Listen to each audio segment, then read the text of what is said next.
কেন এই স্তব্ধতা? সাগরকে কে থামাতে পারে? কে বেঁধে দিতে পারে আকাশের সীমানা? কার এত শক্তি রুখে বাতাসকে? কে দেখায় ভয় ওই বিশাল পাহাড়কে? তবে কেন থেমে যাবে আমার উন্মাদনা? কেন আমার স্বপ্ন সীমানা ছাড়াবে না? কেন আমার হৃদয়ের উত্তাল জোয়ারে ভেসে যাবে না সব? থামবো না কিছুতেই,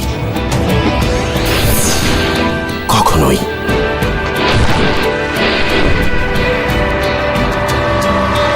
টেলিটক 3G, বাঁধ ভেঙে দাও।